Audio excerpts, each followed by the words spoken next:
नमस्कार, मैं हूं आप सभी का जेके चौहान। आज मैं मऊ आया हूं। मऊ में एक शॉप है रामदास अरुण कुमार एंड सन्स। एक बहुत बड़े सोने चांदी की एक दुकान है, शोरूम है।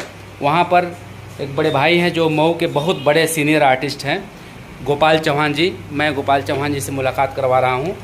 और ये बड़े भैया हैं जो इनकी लेटेस्ट फिल्म आई है विद्या, जिसमें अम्रपाली जी हैं, उनके पिता का ये रोल किए हैं। बहुत ही भावुक पारिवारिक फिल्म है।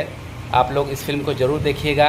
और मैं इनसे मिल करके मुझे बहुत खुशी हो रही है कि आज मैं भैया के साथ हूँ और आने वाले समय में भी हम लोग अच्छा कुछ एक नई फिल्म करने वाले हैं। अपना बताइए भैया, आप कैसे हैं?